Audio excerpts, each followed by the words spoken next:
Assalamualaikum warahmatullahi wabarakatuh. Alhamdulillah, we are back on the air for the program Man and Nature, produced by Batrisha Afrina.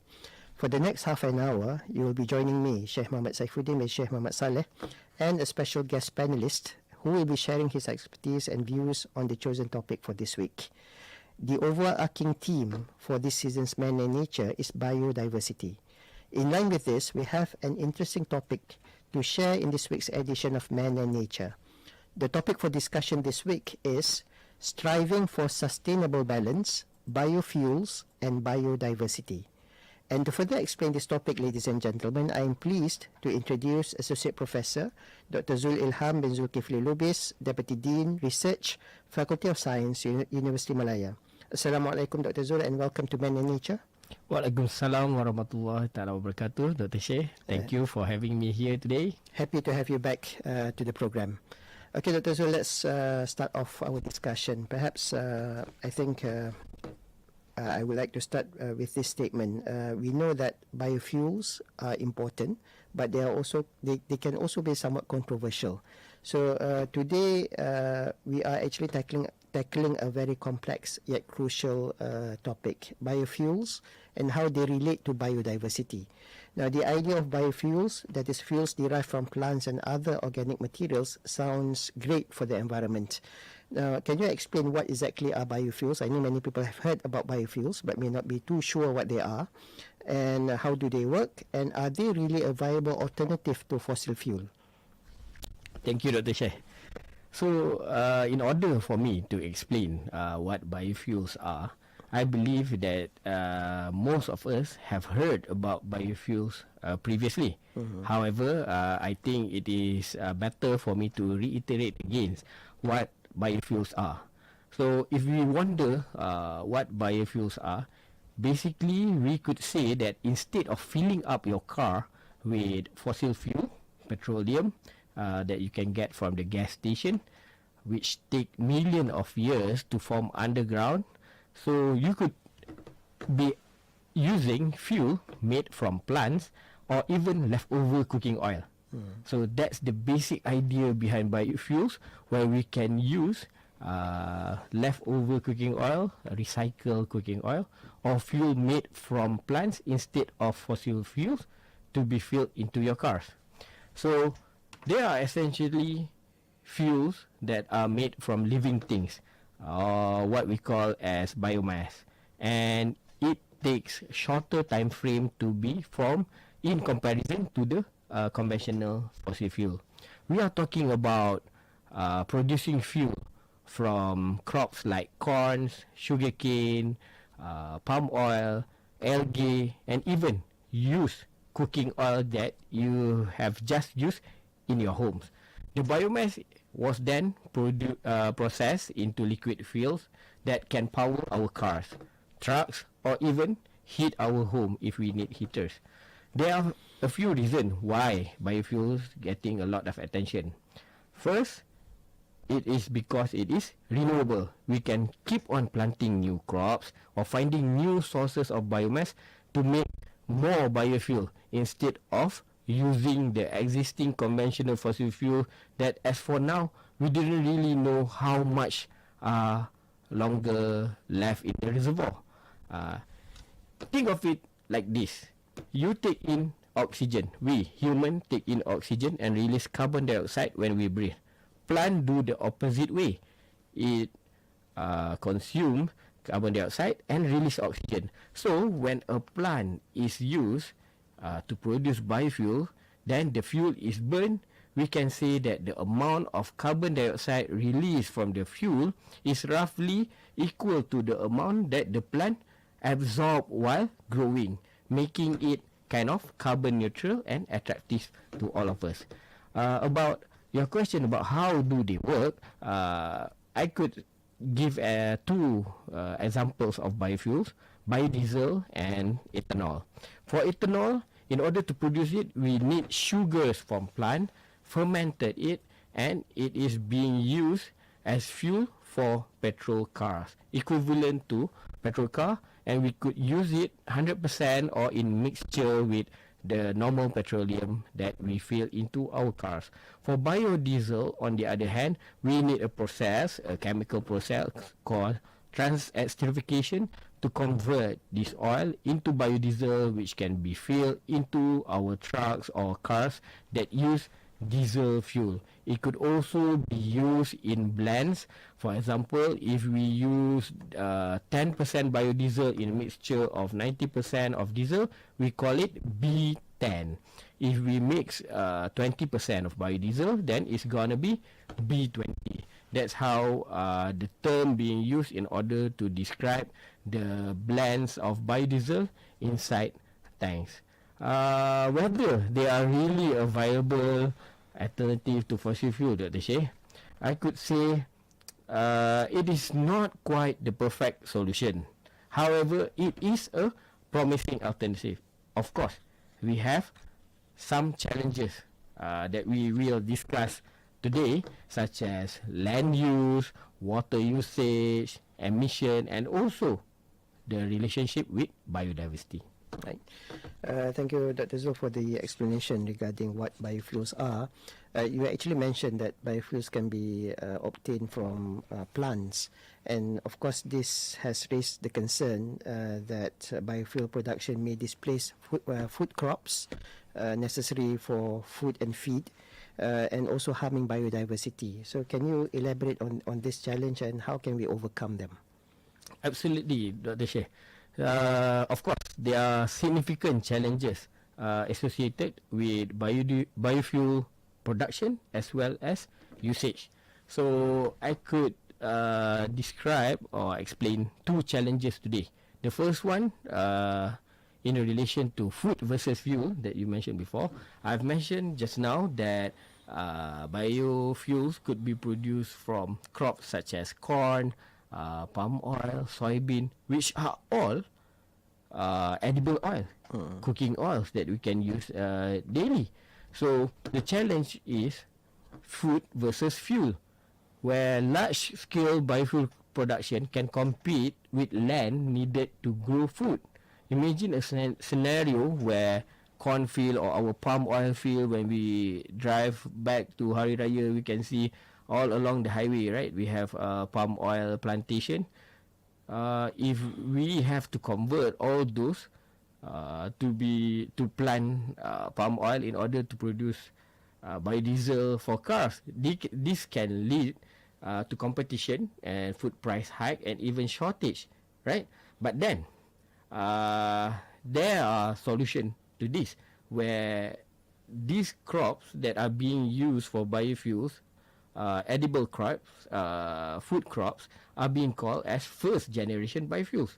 Nowadays, we already have 3 generations of biofuels, Dr. Shaikh. So the first one are all being produced by food crops, like I've mentioned before. The second generation biodiesel, on the other hand, use waste or recycle biomass. For example, recycle cooking oil, and it also use biomass residues and non-edible crops such as jatropha and other crops that are also producing oil but not being utilized for cooking oil. On the other hand, the other challenge is biodiversity.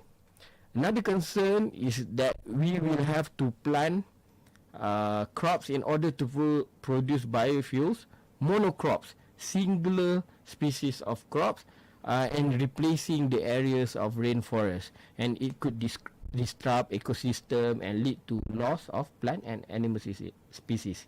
This is a major concern, but then it could have a cascading effect to all other things in the ecosystem. However, there are solutions to this, where we don't have to focus on, like I've mentioned before, food crops. We can focus on utilizing resources such as wood waste, agricultural residues, or even algae, right? This could reduce the competition with food product and also reduces the impact towards the environment. So, in addition to that, Dr. Shaikh, we also have improved biofuel production method. where we could use less land and water, or even use genetically modified crops that grow faster and utilizes fewer resources in order to produce the same amount of biofuel to fuel our transportation fleet. And instead of just relying on a few crops monoculture, researchers are also exploring wider range of potential biofuel resources. So this could hopefully help the impact and reduces pressure on any single ecosystem. Right, Dr. Zul, I would like to pick up what you said about biodiversity. Allow me to probe you further on this. How can we ensure biofuel development does not come at the expense of vital habitats and diverse species? I know you've mentioned this briefly, but perhaps you can elaborate further. Your question, Dr. Shaikh, it actually raised a very critical point where we need to find the balance between biofuel development as well as biodiversity. So, first I will describe this in terms of how we could have strategies in order to maintain the balance. First, we could prioritize conservation. We could set aside protected areas. Some biofuel crops don't really need arable land, meaning fertile lands. So it could be planted on marginal lands or lands that you don't normally plant food crop on it, right? So we can have species that could grow in areas that are non-fertile. So there's no competition with food, and we could actually utilize the land that are not being used. We will not touch any ecologically sensitive areas such as rainforests, wetlands, and also involve coral reef and stuff, right? So we need to have habitat corridors too. When developing biofuel plantation, for example, we need to have corridors of natural vegetation so that it would not fragment the habitats that live around it, so that it will still allow animal to move freely between areas.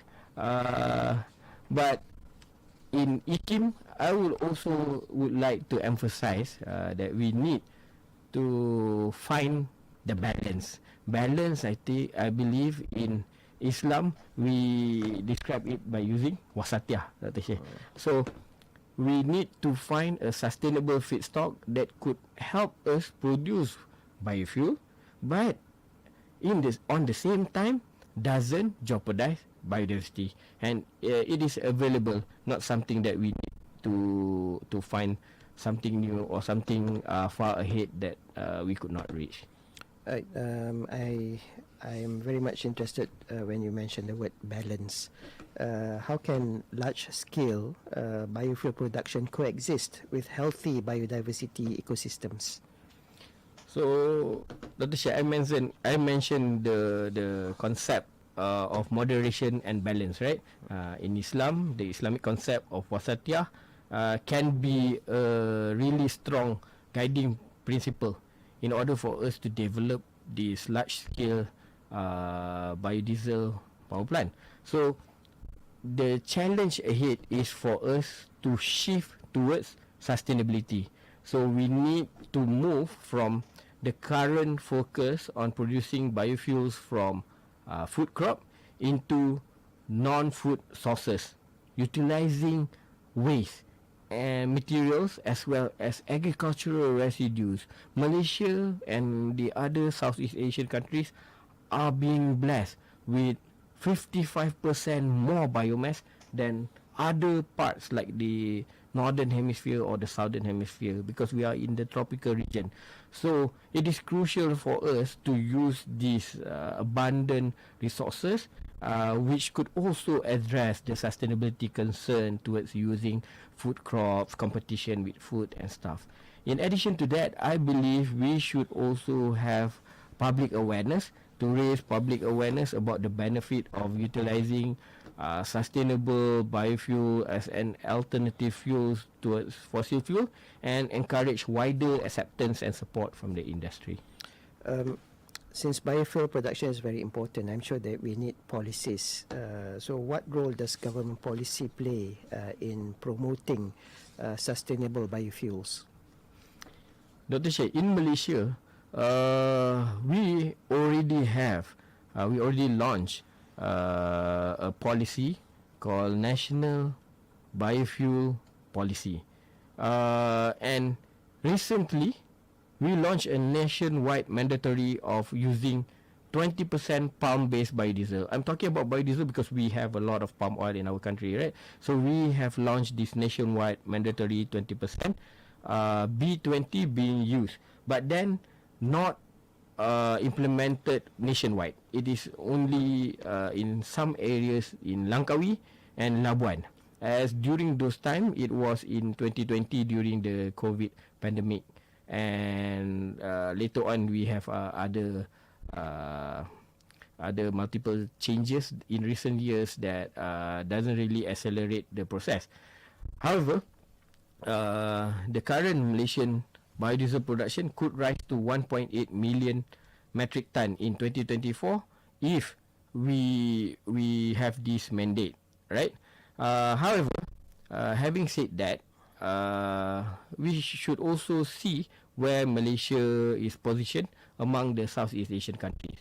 In Southeast Asian country, Indonesia is the country with the most established biodiesel program, where currently it mandated, meaning it enforced a B30 mandate, which all the diesel being sold in Indonesia must contain minimum 30% of biodiesel blend. So it is followed by countries like us. So we are not far behind. Malaysia and Thailand, we have this B10 since 2019 to be mixed in biodiesel. But the industry are waiting for us to move ahead towards B20, higher percentage of Malaysia. And I believe in terms of policy, we could,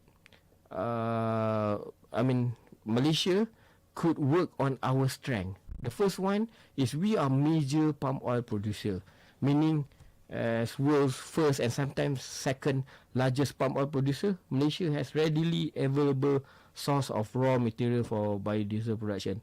Not to mention using the palm oil that could be used for cooking oil, but the residues, palm kernel oil, the rest of the oils from other parts of palm oil that could be used. We could also enhance the existing biodiesel capacity because the country has already numbers of operational plants, so it could be enhanced. And government will also have to ensure national biofuel policy that has been introduced, being implemented, and to encourage 3 A's. The first one is the acceptability of the public and the industry, the affordability, and the third one is accessibility towards biofuel. If we can focus on these 3 A's, then it could help the biofuel industry to face all the challenges and hurdles that are currently faced. Right, Razul, interesting that you mentioned about the 3 A's.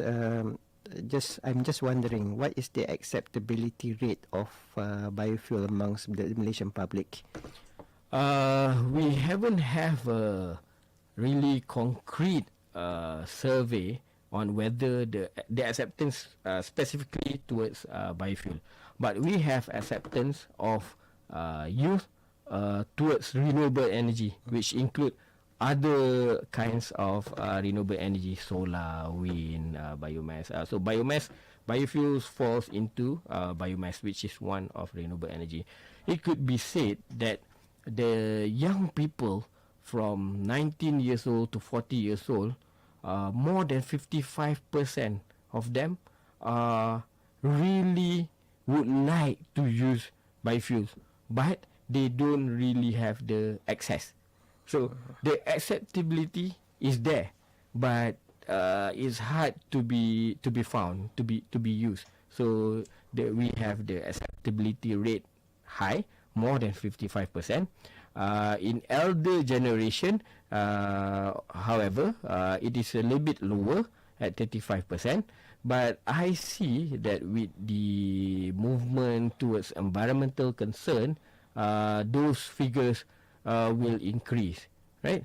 So we have to look into the affordability in order to make it affordable for everyone. Is it affordable, by the way?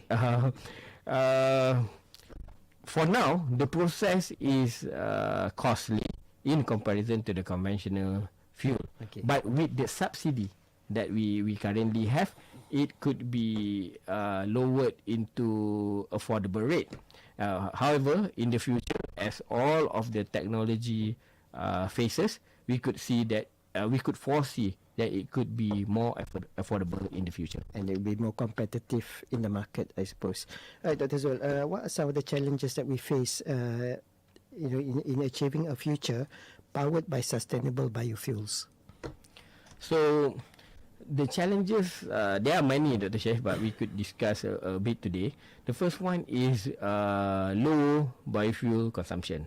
Again, if people have doubt in order to put in plant oil into their tanks, so they would, I think, because for all this while, we have filled our car tanks with fossil fuel, right? So it is a change towards something that could give you impact towards the engine performance and stuff, right? But then there are research showing that if being used in blends, it doesn't need any engine modification. So it could still produce the same performance with lower emission in comparison to fossil fuel. So I believe that the part of educating the masses is important in order for all the public to understand that if we use biofuel for our cars, it won't affect the performance and the engine protection. However, we also need to convince the industry to ensure that the car warranty and the service being provided could actually cater the biofuel usage in our cars. Another thing is the economic factors where fluctuation in resources, for example, if we are going to use palm oil, then petroleum prices can affect the economic viability of biofuel in no time. Most of the time, biofuel will be very, very popular when the price of petroleum is skyrocket high. Then only people start using, try to find resources in order to fill biofuel. Like now, when the price is petroleum price is stable, nobody really discuss about biofuel and didn't really look into it.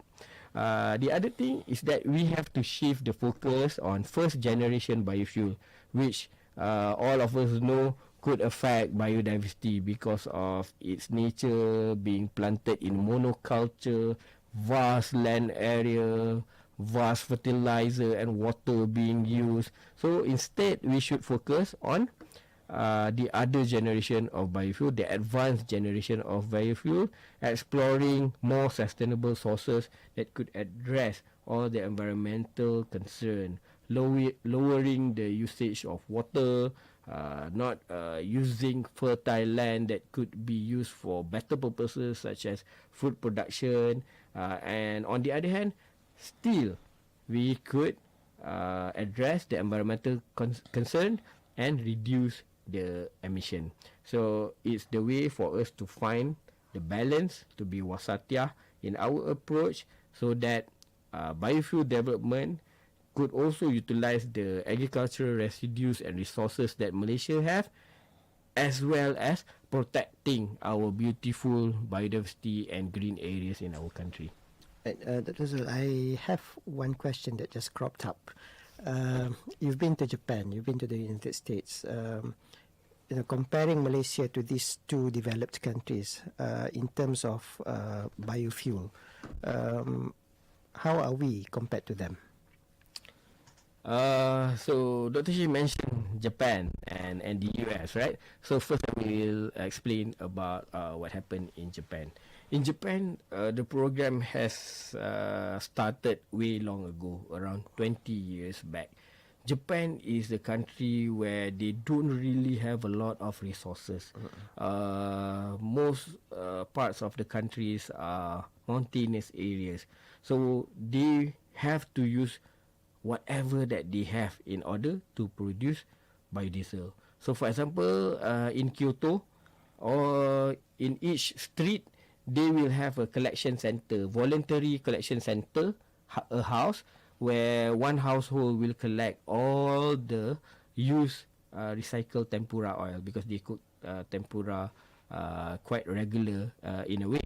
So they collect all this tempura oil, non-filtered, but then it will be collected by the municipal council, filtered and converted into biodiesel. So the household that collected all this recycled oil will receive vouchers to be used in their grocery stores to have discount in order to encourage people to participate in this collection of recycled oil. So in Japan, they didn't really focus on planting new energy crop in order to produce biofuel. They just use whatever that they have. Currently, they have residues, cooking oil residues, so they convert it into biodiesel, biofuels, and they utilize it. This is really different from the situation in the US. US, United States of America, have a very huge land area. So what they did in America is that they produce biofuels in their backyard. So there are a lot of what we could say, it's not really an industry, it's a backyard movement or backyard industry, where what they have huge agricultural residues land, so they will collect all the hay, fermented it at the back of their house with their own we could say makeshift, or they develop it, they build it by themselves, DIY plant, in order to produce ethanol to fuel their trucks or their cars that also work in the plantation area. So it's a different movement. In the US, it is more bottom up rather than being imposed top down policy, right? So people would like to shift into biofuels because they feel they don't want to rely solely on fossil fuel. If let's say there are fluctuations or there are shortage in supply, they could always have alternatives so that their agricultural industries could move. So these are two different approaches and strategies by two different countries. So in Malaysia, we could not just adopt whatever that they are doing, but we could look into what we have. As I've mentioned before, we are major palm oil producer. So I believe that we have to look into this in order to be the source of our biofuel. Sustainability concern, of course, there is.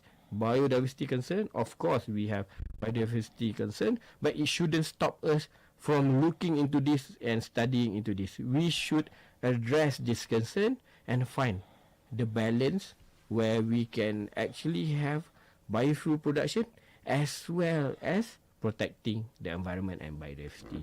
I think you've put forward a very interesting point there in achieving balance to ensure that we have economic growth, and we also ensure that our environment is protected.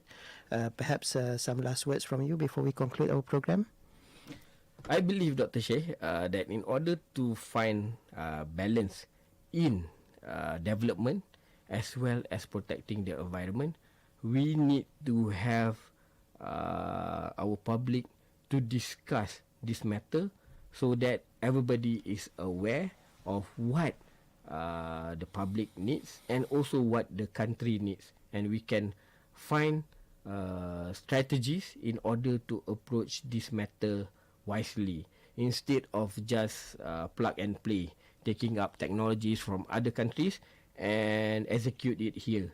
We should build it ground up. Although it will take some time, Dr. Shaikh, but it will be more sustainable in the long run because we already address the issues like I've mentioned. The first one is accessibility, affordability, and acceptability of all. The 3 A's in order for us to see that biofuels could be viable in the near future. Thank you, Dr. Shaikh, and thank you, IKIM. Thank you, Associate Professor Dr. Ilham, for enlightening us on the topic striving for sustainable balance, biofuels and biodiversity in today's edition of Man and Nature. Perhaps before we end, I'd like to share something interesting that perhaps not many people realize. If you look in the Quran, there is actually a verse that mentions about obtaining fuel and energy from plants. Surah Yasin. Surah Yasin, exactly. Surah Yasin, verse 80. أعوذ بالله من الشيطان الرجيم الذي جعل لكم من الشجر الأخضر نارا فإذا أنتم منه توقدون, which is translated, he is the one who gives you fire from green trees, and behold, you kindle fire from them. I think this is very interesting for us to note because Quran has actually given us a signal that we can actually obtain fuel and energy from plant resources. Green plants. Green plants, in this case green plants. And not forgetting what you mentioned also from other bioorganisms, animals, and also algae. So I think this is a clear signal for us as a Khalifa of this planet.